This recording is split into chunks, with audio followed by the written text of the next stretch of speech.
Capital Queers, Alex Reynolds Mystery. Book 3. Author, Fred Hunter. Publisher, St. Martin's Press, New York, 1999. Narrator, Eric Aust. Chapter 3. I awoke the next morning in my usual hazy state, lying on my side toward the middle of the bed where a depression in the mattress seemed to be trying to suck me back into dreamland. I was about to drift off again when I had the sudden and unnerving feeling that I was being watched. I frowned and started to roll over on my back to see who was doing the looking, when something extremely cold touched my arm and I leaped up from the bed like a spastic ballerina. There, sitting on the edge of the bed, was Muffin, his ears sticking up like attentive little antennae.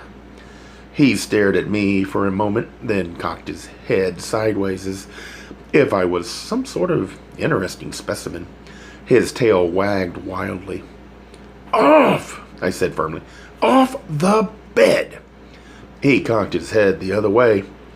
I rolled my eyes, threw on my old worn-out baby blue terry cloth robe, and headed downstairs to the kitchen, the pint-sized furry shadow falling close at my heels.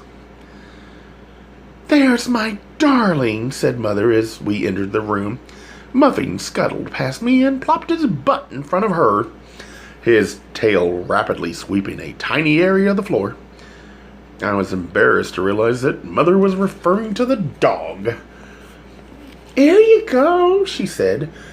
She retrieved a ginger snap from a glass jar on the counter, bent down and held it in front of the dog, who carefully snatched it from her fingers. "Good boy," said Mother. Then she glanced up at me and said, "Oh, hi, love." "You could at least acknowledge me before the dog," I said, barely moving my lips. She brushed my cheek with the back of her hand and said, "Don't worry, darling. You'll always be my pet." I growled. Peter laughed and choked on a bit of strawberry jam laden toast he'd been in the process of chewing. "Good morning," he managed to cough out when he'd gotten hold of himself. I kissed him on the head, took my seat, and poured myself some tea from the white ivy-embossed pot that Mother has kept for years for sentimental reasons to which I'm not privy. "Will you have some toast?" she asked. "Thanks." "Did you see Ryan yet this morning?" said Peter. "No. Hasn't he been down yet?"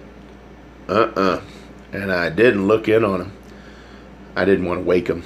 God knows he needs all the rest he can get after yesterday."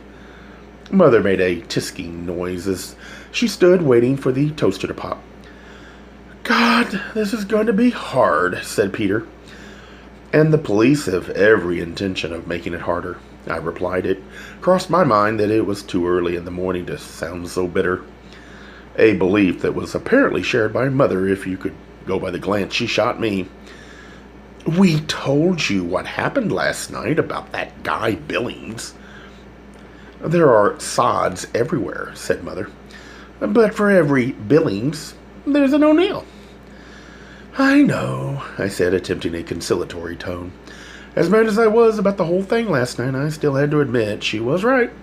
Frank O'Neill is about as straight as you can get at an arrow, and I mean that in every way possible. If he has any personal prejudices, he has the good grace to keep them hidden.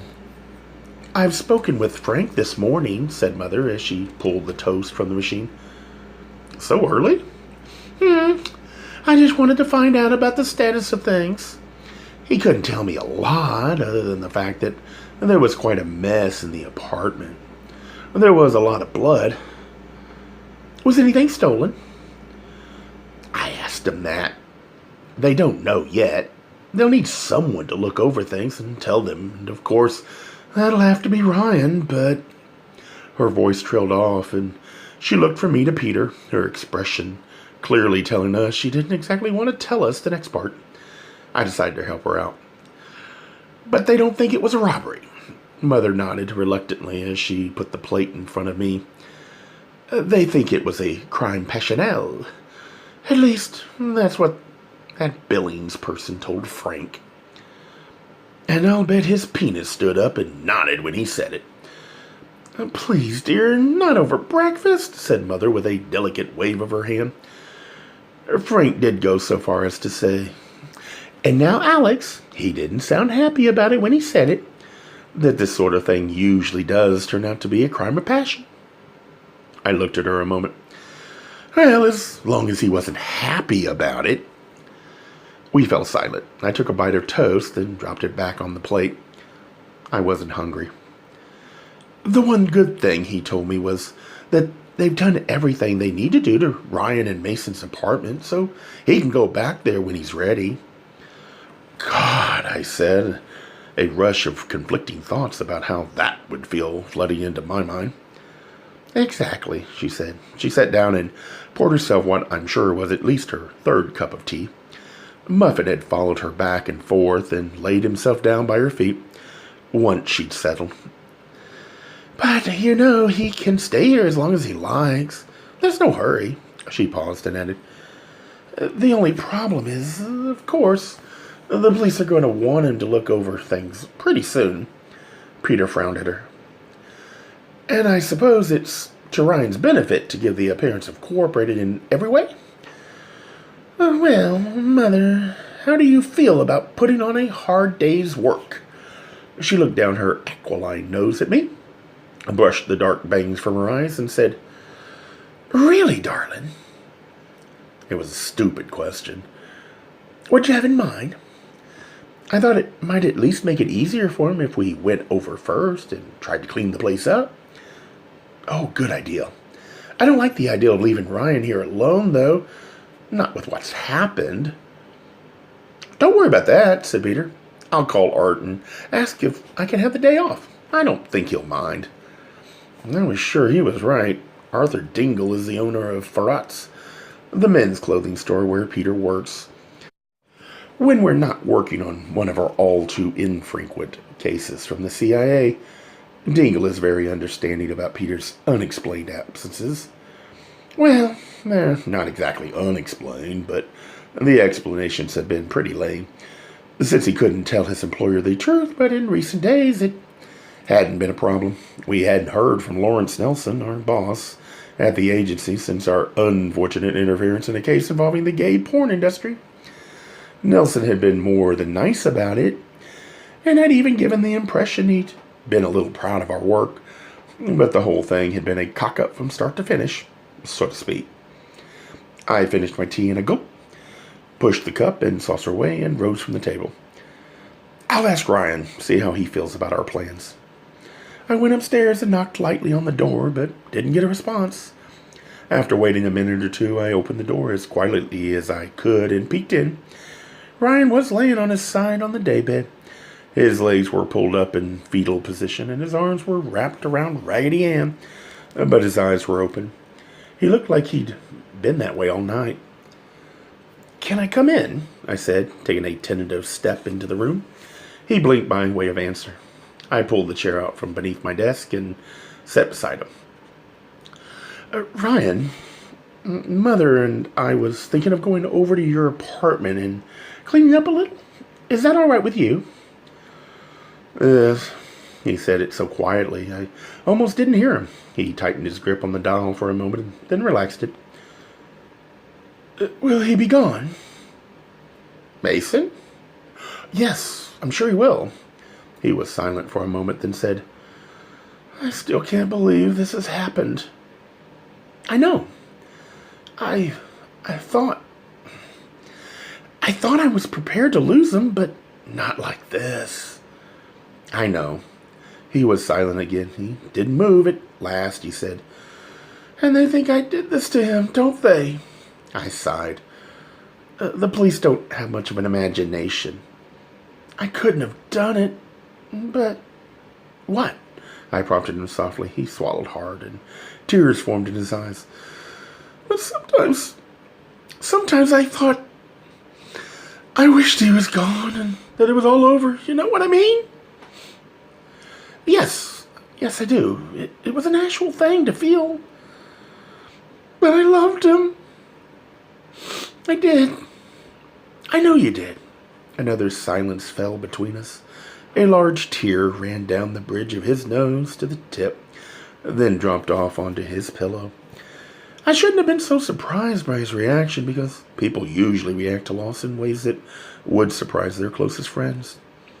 I didn't expect him not to be affected by the murder of the man he'd loved for so many years, but I hadn't foreseen that he'd fall so far apart. Being one of the most overtly masculine of our friends, I guess I thought he'd be more stoic. His reaction made me feel even more at a loss. So, Mother and I will go over to your place, and Peter will stay here. Okay. Ryan rolled up into a sitting position with effort. He placed the doll gently on the bed with its head resting on the pillow. He looked at it for a second, then stood up. He wavered for a moment as if he'd just woken from a drugged sleep. He surveyed the room and walked over to the desk where his shorts lay folded with the precision of someone who just discovered the danger of creases, like Mason would have done. All the while, he looked like he was sleepwalking. He picked up the shorts and shook them out. What are you doing? I asked. I should help. No, I said, laying my hand gently on his arm. No, we'll do it. You stay here and rest. He stared at me blankly for a minute. You'll need the keys. I have a set, remember? Oh, yeah. He dropped his shorts back on the desk without refolding them. I stood and returned the chair while Ryan sat back on the bed. You take it easy for as long as you want. You don't have to do anything. If you're hungry, Peter will fix something for you. Thanks, he replied absently. I hesitated a moment, wanted to say something else to him. When there was nothing else to say, finally I started for the door, but Ryan stopped me. Alex, I appreciate everything. It's no trouble. He looked as if he wanted to say something else, but couldn't get the words out of his mouth. I think it was at that moment the impact of Mason's death hit him, at least in part, and I realized how death in general changes everything. The dead are gone, the living are forever changed. Ryan probably wouldn't always be as different as he seemed at this moment, but no matter how much he got past this, he'd still be different. We all would. Alex, I know Ryan wanted you to have his dog collection. Don't think about that now. No, I mean, he told me that, and it's all right with me. It's just, there's not much left. You'll see, but you can have what's there. He glanced down at the Raggedy Ann doll. Its dumb smile beamed back at him. But I want to keep this one, please. Mother and I set out for Ryan's apartment, and I knew from her silence during the 2-block walk that she was dreading what we might find there as much as I was. I fitted the key in the outer door, which opened smoothly. The door to Ryan's apartment was directly to the right at the bottom of a carpeted staircase that led to the second-floor apartment. I unlocked the deadbolt, then twisted the other key in the doorknob and slid the door open. The living room was exactly as it had been a few days ago when Peter and I were there for dinner, but I did have the eerie feeling that strangers had been here. We went through the living room and dining room, which was also untouched, and down the hallway to the doll room. The door stood open. I felt just like Tippi Hedren as she'd walked into the upstairs bedroom at the end of the birds. In the center of the room was a large pool of blood, which looked sticky and not completely dry. The room was scattered with the debris of broken dolls, almost all of which had been decapitated. Shards of china, bisque, and composition were strewn everywhere, as if someone had vented their frenzy by bashing in the dolls' heads. White dust was all over the place. I imagined half of it coming from the destruction of the dolls, the other half from dusting for fingerprints, though I have no idea whether or not they actually leave dust. I reached down to pick up a large yellow painted chunk of china. Careful, said Mother quickly. Don't cut yourself. I rolled the piece between my fingers and recognized it after a moment as the porcelain sculpt of the Dolly Madison doll. My hand trembled slightly as I remembered how recently and how lovingly Mason led me through his collection, and how impatient I'd been at the time. I would have let him describe each and every doll to me in mind-numbing detail, if only I could have him back. My stomach sank at the sight of his Traviata dolls, all of which had been smashed to bits, including their delicate arms and legs. When I saw this, it actually crossed my mind that I hoped whoever had killed Mason had done it before smashing the dolls, because the destruction of those treasures would surely have killed him in the end. "Look at these," said Mother, pausing by the elbow in the shelves. Somewhat miraculously, some of the dolls had not been touched. The entire Barbie collection was unscathed, though Mason's Malibu Barbie had fallen into the floor and was splattered with blood. And many of the character dolls, like Starlet O'Hara and Dorothy from The Wizard of Oz, had managed to escape harm. One by one, we picked up some of the more intact figures from the floor. "You know," I said as Mother carefully placed a doll on a lower shelf, "some of these look like they were broken from falling rather than from being smashed." "How do you mean?" "Well, like this one," I said, showing her the Deanna Durbin doll, which now had a long lightning bolt-like crack running from the left side of her hairline down to the corner of her mouth. "It looks like she cracked when she fell, not like somebody tried to smash her." I continued to look at it for a moment, then sighed. Mason would be heartbroken. "Look at this," said Mother, picking up another one that had fallen just below the shelves.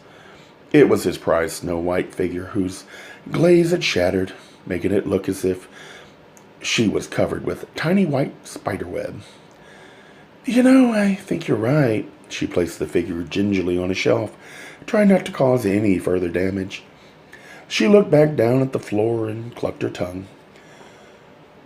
"This is absolutely dreadful," she said with a frustrated sigh. "And I'm sure it didn't look good to the police." "What do you mean?" "Well, they can't possibly believe it was a robbery. If someone had broken in here to rob the place, and they would have taken the dolls, not hurt them." "Wouldn't any burglar worth his oats know that these were worth something?" I shook my head. "I still can't believe that whoever did this knew Mason would be home, so it couldn't have been someone who knew them." "But that's not the point," said Mother. "Having killed Mason, why smash things instead of stealing them? It must have taken as much time to do this as it would have to stuff them in a bag, and you know that's exactly what the police will be thinking." "Lord, I can see." She glanced at me, then turned away quickly, her cheeks reddening. She busied herself with picking up more debris. "You can see what?" I pressed, having a pretty good idea already of what she was going to say. "It had occurred to me, too," she said with resignation. "I was just going to say I can see why the police would think that Ryan, or somebody else who knew Mason, had done this. Now that I see what's here, doesn't it look awfully personal to you?" "Actually, yes, it does, but I don't know anybody who would have done such a thing. Especially the way it was done. Look at how all of these heads are off. It looks like some mad thing had at them with a scythe." Mother's frown indicated both her distaste of the events and her perplexity. "Maybe somebody was looking for something." "Yes, but darling, that brings me back to the question. Why smash them?" We pondered that one for a few seconds. My eyes were fixed on the pool of blood, but out of the corner I could see Mother wandering to a shelf and gently examine a couple of the remaining figures. An idea came to me that almost made me gasp. "Mother, maybe it wasn't a doll they were looking for." "What do you mean?" "Maybe they were looking for something inside one of the dolls. Like cocaine, like in Wait Until Dark, where Audrey Hepburn was a doll full of cocaine, only she doesn't know it." I stopped and looked at Mother, who didn't reply. What do you think? I think I've been far too permissive with you. Why? What's wrong with that theory? In the first place, I hardly think the drug cartels would need to hide drugs and dolls anymore. If they ever did, I think they just ship it nowadays, like mangoes. And in the second place, Mother hesitated for a moment, her expression changing from amusement to sadness. In the second place, I hardly think they could have gotten enough cocaine in one of these to do all this about, do you? Really, it's more likely that this was just a break-in, darling. I know how hard it is to accept when something senseless happens to someone we love, but we do have to accept it. My face went hot with anger, and I knew I had probably turned as red as the dress on the Scarlett O'Hara doll, but Mother continued to look at me steadily, her expression one of empathy. Still, I couldn't agree with her. The only problem with that is that you said yourself that this looks personal. I don't get any of it. Why would they have smashed half the dolls and not the rest?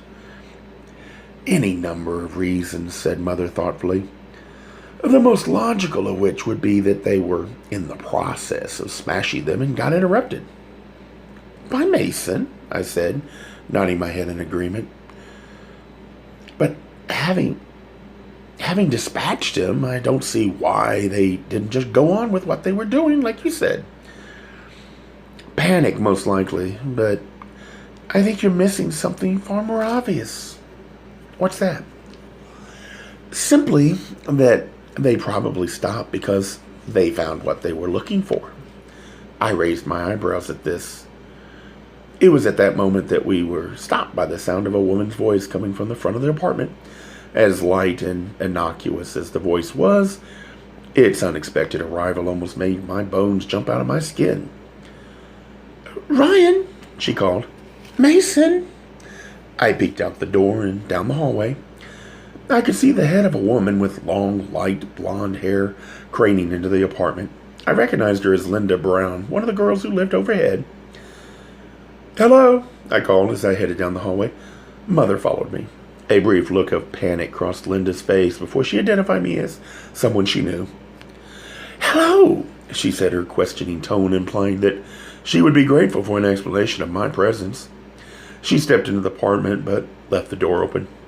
She was wearing a light purple silk dress that I would have mistaken for a slip if I'd seen it in a store, and her lips were painted to match the dress.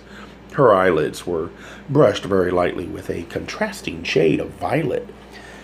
She looked like a pastel popsicle. "Hi," I said again. "You're Linda, right? I met you at Mason's Cinco de Mayo party last year.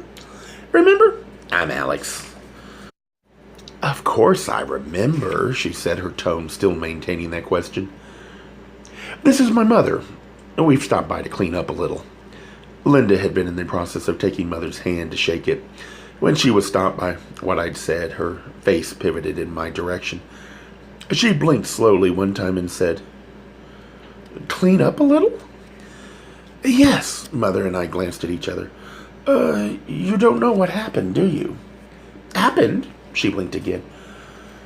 "Well," said Mother, "I'm sorry to have to tell you this, but Mason is dead." Tears had begun to well up in Linda's eyes before Mother had even finished her sentence, as if she kept them ready for bad news. "Oh, God, no," she said, and she clicked into the living room on a pair of impossibly high heels. She dropped onto the couch, her shoulders slumped. "I guess we've been expecting this, but no." She shook her head, and her hair cascaded attractively. I got the feeling it was a move she'd practiced for appropriate occasions, and had mistaken this for one of them. Mother and I glanced at each other again. Mother rolled her eyes in a way that was surprisingly unsympathetic, but at least told me that she'd gotten the same impression I had. She sighed and sat down beside Linda. "No, I'm afraid he didn't die of... He was sick, but that's not what killed him," Mother explained. "What?" said Linda, turning her face toward Mother. The little trails left by her tears glistened like Ingrid Bergman's at the end of Casablanca. I was beginning to feel unsympathetic myself and had to remind myself that just because somebody is overly pretty and overly dramatic doesn't mean she can't be sincere. Mother said as gently as she could, "Someone broke in here yesterday and killed him." Linda blinked at Mother, then blinked at me. But who? Who would do something like that? "We don't know." "Didn't you see the police here yesterday evening?" I asked. She shook her head. "I met Ronnie for dinner, but after she got off work. If I remembered correctly, Ronnie was Linda's lover. I didn't have to work myself yesterday. We went to play with Ronnie's mother. Then we stayed overnight at her house. We weren't back till the wee small hours." She looked back at another and said, Is that when it happened? Last night?" "No, that's when the police were here. It apparently happened sometime during the day." "The day?" said Linda. She looked for a moment as if she was concentrating hard. Then her face lit up and returned to the panic that was there just briefly when she'd first seen me. Only this time it didn't pass. "During the day?" "When during the day?" she demanded. "We don't know yet, but late in the afternoon, I suppose," I said. She got up from the couch and headed for the door. In the most halting fashion I've ever seen outside of a sitcom, she walked toward the door and then back toward us, as if she was going to say something, and then back toward the door a couple of times. Mother finally said sharply, "What's the matter? Did you hear something or see something here yesterday?" Linda wheeled around and faced Mother. "I didn't see anything," she gasped, apparently having realized how she'd sounded. She placed her palms on her thighs as if she was trying to stop herself from trembling, then said more calmly, "I didn't hear anything either." This time she made it through the door, which she closed behind her. "Well, that was entertaining," said Mother, rising from the couch. "What do you make of it?" She smiled. "The obvious, dear. Let's get this place cleaned up." We were at the apartment over 3 hours. Mother donned rubber gloves and scrubbed the floors till all signs of death had disappeared. For my part, I swept up all the remains of the dolls and bagged them. I found an empty box in the pantry and filled it with the dolls that had been spared, including the ones that were cracked but were in one piece.